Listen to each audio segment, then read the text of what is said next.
imepigwa viwanja vya Gymkhana na Hilal imeshinda mabao 4-1, huku bao pekee la Simba likifungwa na Eli Mpanzu, lakini magoli ya kule yamefungwa na Koulibaly, amefunga Sande yule mshambuliaji wao mpya kutoka Nigeria, na Madik pia akifunga mara moja, Sande akifunga mara 2.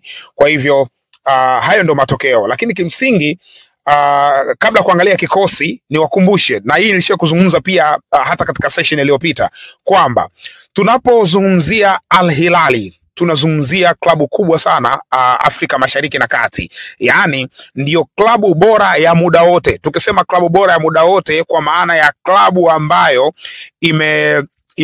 imetuwakilisha vizuri kwa kufika hatua za mbali kwa miaka mingi, basi ni Hilali. Hajawahi kuchukua ubingwa. Zipo timu za Afrika Mashariki zimewahi kuchukua ubingwa, ikiwemo Gor Mahia ya Kenya, lakini kwa timu zetu, kwa ukanda wetu kwa maana ya Sekafa, Hilali ndio klabu bora ya muda wote kwa maana ya points nyingi. Kama tunaweka ile overall sheet ya points za kufika mbali, basi Hilali watakuwa pale juu wakiongoza. Kwa hiyo ni klabu kubwa sana, ni klabu ambayo imefanya investment ya kutosha.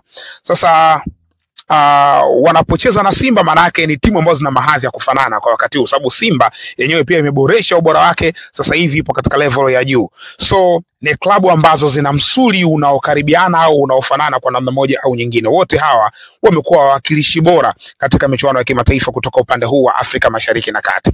Kwa hiyo mechi hii ilikuwa ni mechi yenye testi kabisa ya Champions League. Utofauti tu unakuja kwamba tayari ni ya kirafiki, yani pale mbele kuna neno la kirafiki. Huo ndio tofauti unakuja. Kwa mujibu wa Dimitar Pantev mwenyewe, kwa maana ya kocha au meneja wa kikosi cha Simba, ameeleza kwamba kwa wakati huu anatafuta anaangalia wachezaji wote, yani anataka kuwafahamu wachezaji wote wa Simba. Kwa hiyo kwenye kikosi chake kile ambacho kinacheza hizi mechi, anafanya rotation, wachezaji karibia wote wanacheza, na badilisha katika kila idara. Ingawaje kuna wachezaji bado wapo katika timu zao za taifa, lakini kwa wale ambao yuko nao kambini wote anaendelea kuangalia, anataka kuwajua kiundani zaidi. Sasa jana walicheza, tukianzia kwenye lineup ya Simba ambayo ilianza katika mechi ya jana.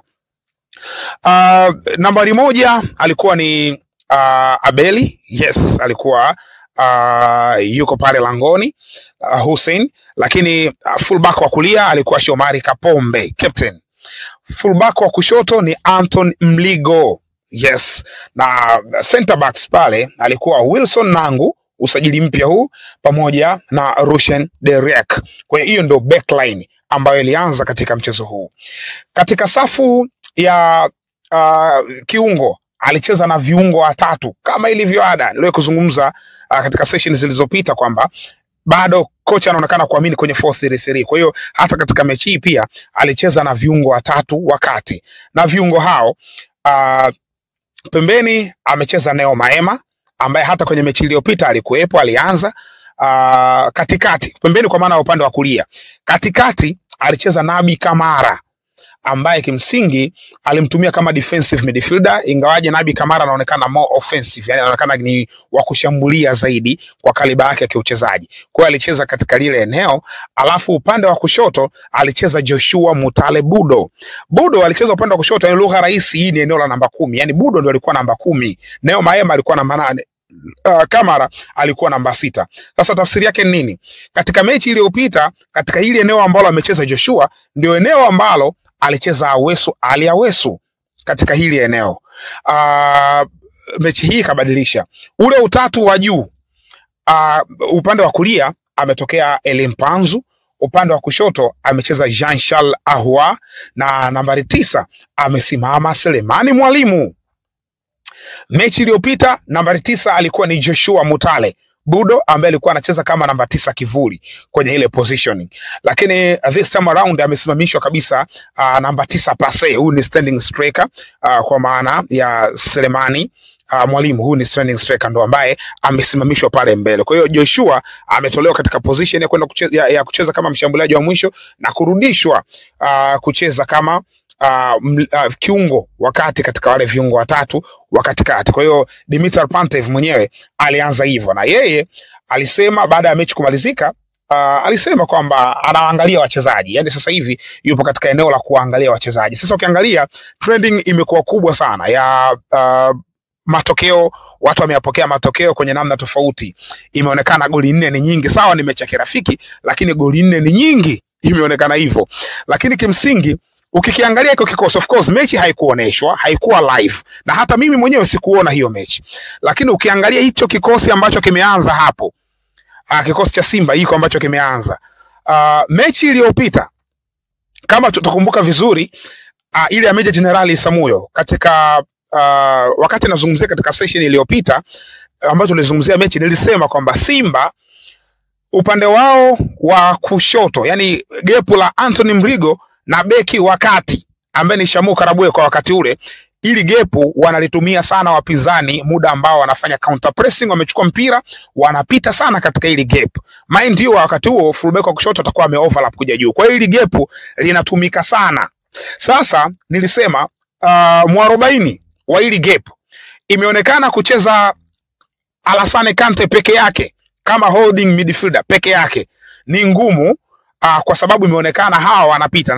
Nilitoa mifano kwamba hata goli lililofungwa matokeo yani athari hiyo ya kupita katika ile eneo, yule Mnigeria wao Sande ambaye kwenye mechi hii kafunga goli 2 hii ya Jimkana ya jana, lakini pale alipita sana. Tuliona kuna zile highlights zao zilimuonesha Sande akipita pale, kuna moja akaenda kufanywa akaenda kuslide yule Russian Derek ndani ya boxi. Zile zote zilikuwa ni viashiria ama ni elementi za kuonesha kwamba Dimitar Pantev, hii ni wake up call kwamba unacheza na single holding midfielder, na wapinzani wameonekana kupita katika ile eneo ambalo limeonekana kuwa gumu na limezaa bao. Nikatoa alternative nilisema kwenye 4-3-3 unaweza kucheza na viungo wawili holding, alafu kiungo mmoja ndo akawa ushambuliaji. Kwa hiyo ukicheza na hao viungo wako hold, kwa mfano kama Madrid walikuwa wakitumia sometimes huu mfumo, walikuwa wanamchezesha kwenye miaka ile ya Zidane ile, alikuwa anacheza Casemiro, utamwona na Luka Modric ambaye chezi mbali na Casemiro, afu juu yao ndo anacheza Toni Kroos. Maana yake anakuwa na garantia viungo wawili wenye kaliba ya kiulinzi. Sasa kwa Simba alicheza Alassane Kante, wale waliflow sana, walipita sana. Sasa mechi hii kikosi nilichokiona, yani of course nilianza kusikia matokeo, yani nilianza kupata matokeo kwamba wamefungwa magoli 4-1. Baada ya kukipata kikosi ambacho kimeanza nikasema Kamara ndo ameanza kwenye kiungo cha ulinzi, alafu kacheza holding peke yake kwa sababu Mutale obvious ni attacking, Maema obvious ni attacking. Kwa hiyo manake kacheza vile vile na single holding. Wakati huo Nabi Kamara ukimwangalia vizuri anavyocheza, anaonekana kuwa na kaliba ya kiushambuliaji zaidi, yani ni a ball player, ni mchezaji wa kupiga sana pasi. Kipindi ambacho timu haina mpira kwenye eneo la namba 6 ni kama unamtafutia lawama, yani eneo la namba 6 yule ni mzuri, timu ikiwa inacheza ina flow inaondoka. Lakini ukikutana na mpinzani mgumu ambaye ana nguvu, ana pressure kukushambulia, kaliba ya Hilali, ukicheza na kiungo mmoja wa ulinzi watakuwa expose makosa yako mengi.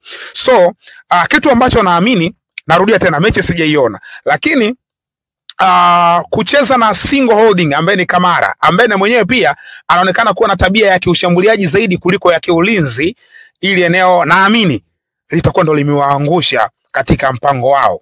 Yes, naamini hivyo ndo eneo ambalo limewaangusha katika mpango wao, yani kiungo cha ulinzi. Tafsiri yake nini? Tunasubiri kuona sasa Yusuf Kagoma ataporudi ndani ya timu, atamtumia Kagoma na Alassane Kante wacheze kama double pivot hivi, alafu kiungo mmoja ashambulie, au atafanyaje? Hapo tunasubiri kocha atakavyofanya katika mechi zake, akiwa na rasilimali watu wote ambao yuko nao. Kwa hiyo haya matokeo goli 4 sio surprise sana kwa kuzingatia hichi kikosi cha Simba ambacho kimeanza, kwa uteuzi wa wachezaji. Sio wachezaji wabaya, ni wazuri, ila kuna uteuzi na